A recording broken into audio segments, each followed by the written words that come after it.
si un sistema originalmente está en equilibrio y se le da una entrada, yo acá ¿por qué puse x de t? Si bien la g de s va a ser en el dominio de Laplace, ¿no? Pero a nosotros nos van a dar una entrada temporal y nos van a pedir que encontremos la salida temporal. Ahora, yo no puedo mezclar tiempo con variable de Laplace, ¿no? O sea que uno va a tener que escribir la relación fundamental entre ellas en el dominio de Laplace. Que I de S es G de S por X de S. O sea, la entrada X de T habrá que transformarla en X de S, multiplicarla por la transferencia, con eso vamos a obtener la I de S y luego habrá que antitransformarla para obtener la I de T. ¿Sí? Bien. Esa es la respuesta temporal que nos van a pedir en los ejercicios. ¿Pero qué es un sistema estable? ¿Cómo estaba definida la estabilidad? Un sistema inicialmente en reposo es estable si para cualquier señal de entrada acotada quiere decir que no tienda a infinito, produce una respuesta o salida también acotada. La clave de esto es sacar cualquier señal de entrada acotada. Si yo, por ejemplo, les pusiera una GDS, atención con este ejemplo, si mi GDS fuera S menos 2 sobre S más 4 por S menos 1. Esta podría ser una transferencia de un sistema. Si la entrada fuera una función tal que su transformada, ya la voy a poner en la plaza acá, es S menos 1 y acá abajo vamos a poner S cuadrado más 2S más 5, ¿cómo me daría la salida? A ver, vamos a calcular la salida. La I de S es el producto de las dos, ¿no? ¿Qué me va a quedar en el numerador? El S menos 1 de acá, este no se va a ir con este. Directamente me va a quedar esto y acá S más 4 y S cuadrado más 2S más 5. Bueno, cuando yo antitransforme esta función, ¿en quién me basaba? ¿De qué dependía el tipo de función que me da la antitransformada? ¿De quiénes depende? Cuando queríamos antitransformar esto en la unidad pasada, ¿no? De Laplace, ¿qué proponíamos? Una constante sobre S más 4. Bueno, ahora sabemos, antes decíamos sobre las raíces del denominador, bueno, ahora sabemos que son los polos, ¿no? Cuando uno ya simplificó lo que necesite, las raíces que quedan son los polos. Y después, ¿qué se proponía acá? BS más C, porque son complejas estas, ¿no? Esto es lo mismo que S más 1 al cuadrado más 4.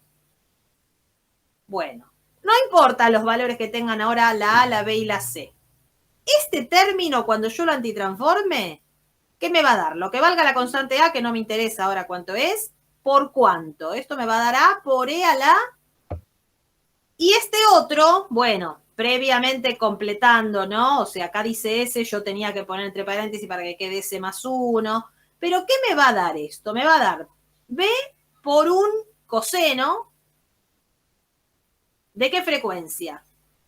Por E a la cuánto, a la menos T. Y después posiblemente haya un término similar a este con un seno. Ahora, observen algo. ¿Cuáles son los polos de esta función? De esta primer parte, ¿no? De esta parte, ¿qué polo tengo? ¿Y a dónde aparece cuando yo antitransformo? Aparece en el exponente de la exponencial. Por eso esta exponencial es una exponencial decreciente que en infinito ¿a qué tiende? Cero. Los polos que salen de esta parte, como yo ya les dije hoy, se podían sacar directamente cuando está la función completada de esta forma canónica. La parte real es menos 1 y la imaginaria, ¿cuál es? Más menos 2j. Bueno, la parte real de los polos, en el primero era todo real, por eso quedó E a la menos 4t y nada más. Pero acá, este menos 1, que es la parte real de estos polos, ¿dónde lo vemos al antitransformar? Acá, que me queda E a la menos t. Porque si ahí en vez de S más 1 al cuadrado hubiese dicho S más 3 al cuadrado, cuando yo antitransformo no voy a poner por E a la menos T. ¿Qué pondríamos? E a la menos 3T, ¿no? O sea, el valor que haya ahí. ¿Y dónde aparece cuando yo antitransformo este valor 2? ¿Dónde lo vemos? Es la frecuencia. Mientras que la parte real, que si es un número negativo, se llama factor de amortiguamiento. ¿Por qué? Porque es justamente lo que me va a ir achicando la amplitud de las funciones senoidales. Si este 1 fuera positivo, en vez de achicarse la amplitud, cada vez se agrandaría más, ¿no? Entonces yo les digo, esta función, no importa si sabemos o no los valores de A, B y C en este momento, pero los tres términos que tenga, porque acá faltaba uno más, ¿no? Los tres términos en infinito, ¿a qué tienden? A cero. Lo importante es que no se nos van a infinito. ¿Sí? Entonces, ¿qué significa? Que esta respuesta, ¿sí? Esta respuesta, ¿es acotada o no es acotada? Es acotada, pero la pregunta, ¿cuál es? El sistema que tenga esta transferencia, la que yo había acá puesto, ¿se puede decir que es estable porque yo acá encontré que a esta entrada respondió de manera acotada? Yo justo puse una que simplificó, ¿qué cosa? Que ahí quedó tachado. Me simplificó el polo que había donde. Si yo no simplificara ese polo, además de los términos estos que no molestan para nada, porque estos son acotados, ¿qué tendría? ¿Qué pasa cuando yo tengo un término algo sobre S menos 1? ¿En qué se antitransforma esta parte? El valor del polo pasa a ser el exponente que hay en la exponencial multiplicando por t, ¿no? Cuando era S más 4, me quedó E a la menos 4t. Entonces, ¿qué va a pasar ahí? Este término, por más que todos los demás términos tiendan a 0, o a un número concreto, ¿este a qué tiende? Sí. Entonces, nosotros, ¿qué tendríamos que pedir para poder garantizar que con cualquier señal de entrada acotada, la respuesta sea también acotada? Que ningún polo tenga parte real positiva. Porque si cuando son complejos también la parte real hubiera sido positiva, estamos en la misma, ¿no? Que antes. La condición necesaria y suficiente es que los polos no tengan parte real positiva. O sea, si está en esta zona, no es estable. ¿Sí? Si los polos tienen parte real positiva, porque este es el eje positivo, ¿no? El eje positivo X y acá negativo. En cambio, si los polos están todos dentro de esta zona, en esta zona se dice estable. Y cuando están acá sobre el eje imaginario, se llama marginalmente estable, porque en realidad, si son simples y la entrada no tiene el mismo polo, vuelven acotado. Ahora, si la entrada tuviera el mismo, si yo tengo un polo simple en el origen, en la transferencia, y lo multiplico también por una función igual, ya ahí me queda, ¿se acuerdan que la antitransformada de 1 sobre S cuadrado es T? Entonces ahí ya tiene infinito. Por eso acá en el medio, dentro de todo están ahí, marginalmente estable. O algunos autores le dicen condicionalmente estable. ¿Sí? Mientras que cuando tienen parte real negativa del todo, es completamente estable. Y si al menos un polo está en el semiplano derecho, o sea, parte real positiva, el sistema ahí ya es inestable. ¿Sí? Por más que yo tenga 10 polos, 9 están con parte real negativa y uno solo positiva, el sistema es inestable, porque hay un término que se va al infinito. Por eso era importante tener en cuenta la definición verdadera, que es esta que está acá arriba, ¿no? Esto otro, bueno, es lo que uno se va a fijar en los ejercicios, pero siempre ante la duda hay que recurrir a la definición. ¿Sí? Entonces, ahora vamos a hacer un ejercicio de eso. Pero los tipos de respuestas que podemos tener, a ver, en este caso, que este es uno de los ejemplos que están hechos en los videos, después el que no llegó a verlo, mírelo, pero pensémoslo ahora. Si yo tengo esta función, ¿sí? Si yo tengo esta función, esta sería ya, bueno, la salida, ¿no? ¿Qué me da esta? Porque los polos, ¿quiénes son? Son menos 2 más menos j. Entonces, como decíamos, ¿sí? La frecuencia, ahí no se puso nada, es 1, ¿no? La omega vale 1. Y el factor de amortiguamiento, ¿cuánto es? Es menos 2, ¿sí? El exponente que hay acá, porque es la parte real de los polos. Bueno, ¿cómo es esta función? Seno de t por e a la menos 2t. Es una función senoidal cuya amplitud, esto se podría poner adelante, es lo mismo, ¿no? Si esto fuera una constante, si esto valiera 5, sería un seno que oscila entre 5 y menos 5. Pero, en este caso, esta amplitud va decreciendo con el tiempo. Entonces, la función, acá la tenemos, ¿sí? Cada vez es más chiquita. Es una senoidal, pero que está acotada por las dos exponenciales. Bueno, arriba y abajo, y justamente en infinito, ¿a qué tiende esta? 0. Bueno, eso se llama, bueno, el tipo de respuesta, primero que nada, es oscilatoria. ¿Por qué? Porque hay oscilación, acá hay frecuencia, hay una función senoidal. Y amortiguada porque está la exponencial, ¿sí? Entonces la palabra oscilatoria es de esta parte. La palabra amortiguada es por esto. Y el valor estable, ¿qué será?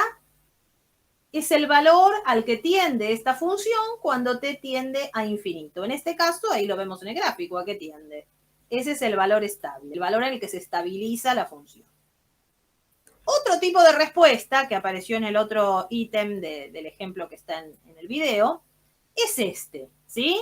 Toda esta parte se podría juntar como una sola función senoidal. Esto ya lo vimos. Si son de la misma frecuencia estos dos términos, que omega vale 1 en los dos. O sea, todo esto es una sola función senoidal, ¿sí? Pero miren por quién está multiplicada también, por e a la menos 2t. O sea que toda esta parte va a ser una función parecida a la que vimos antes, un seno que se va cada vez achicando más la amplitud. Pero, ¿qué tiene esta acá atrás? Una constante sumada. Entonces, la gráfica de esta, ahí la tenemos, ¿sí? En este caso, toda esta primer parte en infinito tiende a 0, pero al tener este 0,2, ¿cuál es el valor estable que tiene esto ahora? 0,2, claro. Esta también es ¿de qué tipo? ¿Es oscilatoria y amortiguada? Es oscilatoria y amortiguada, pero el valor estable no es 0, sino 0,2. ¿Sí? Pero el tipo de respuesta es la misma, es una oscilatoria amortiguada. En cambio, esta, ¿qué pasa? ¿Cómo se antitransforma esto? Yo acá arriba tendría que tener un 3 y lo compenso multiplicando acá por un tercio, ¿no? ¿Qué me va a dar esto? Un tercio del seno de 3t. ¿Qué pasa acá? La función tiene oscilaciones, pero no son amortiguadas. Siempre tienen la misma amplitud. ¿Esta entonces cómo se va a llamar? La palabra oscilatoria vamos a tener que ponerla en el tipo de respuesta. Oscilatoria pura. Muy bien. ¿Y hay valor estable en esta? No. En esta no hay valor estable. ¿Y esta? ¿Qué tenemos acá? Acá tenemos polos reales, menos 2 y menos 3, ¿no? Ya está separado en fracciones simples, así que se antitransforma con exponenciales. La primera que sería e a la menos 2t menos e a la menos 3t. La gráfica es así. Fíjense que todas estas gráficas parten del 0, ¿no? Porque esto, bueno, en el video venía de un carrito que estaba en reposo, bueno, parten de acá, ¿sí? En este caso esto se aleja y después vuelve. ¿Pero qué pasa? ¿Hay oscilaciones acá? No, porque los polos son reales, no tienen parte imaginaria. La omega de los polos vale 0.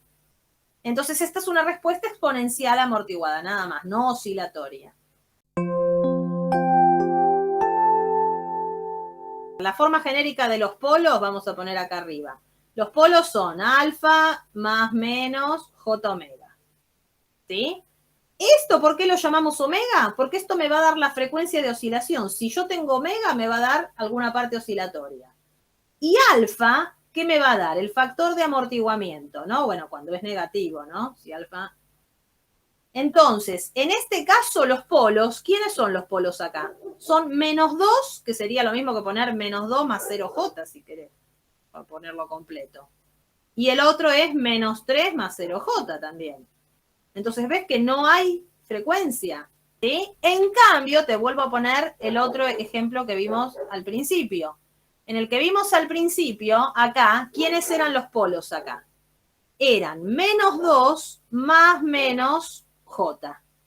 Entonces, esto, bueno, el 1 en realidad que multiplicaría la J, ¿a dónde pasó a estar? Pasó a estar acá en la frecuencia, ¿ves? Omega 1. Si acá el polo hubiera tenido un 3, acá iba a ser seno de 3t, ¿sí? Y este -2, ¿a dónde pasó? Acá. O sea, siempre las partes reales de los polos terminan siendo los exponentes de las exponenciales. Y las partes imaginarias van a ser la frecuencia de oscilación. Entonces, este era un polo que tenía las dos partes. Por eso la respuesta fue un poco de cada cosa. Fue oscilatoria y amortiguada. ¿Sí? El otro ejemplo que vimos, ¿quiénes eran los polos acá? Son más menos 3J. Si querés le ponemos 0 adelante. Entonces, ¿hay omega? Sí, la omega vale 3. Pero el alfa vale 0. No hay factor de amortiguamiento acá. No se amortigua este movimiento.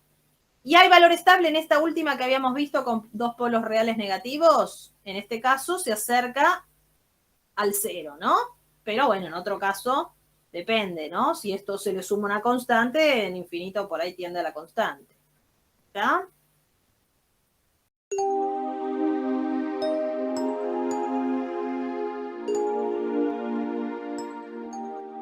No es posible encontrar un valor de K real para que el sistema cuya transferencia es esta sea estable, pues ya tiene un polo en 4. ¿Es verdad esto? ¿Yo no podría acaso hacer que esta parte, a ver acá les marco, que esta parte tenga una raíz en 4?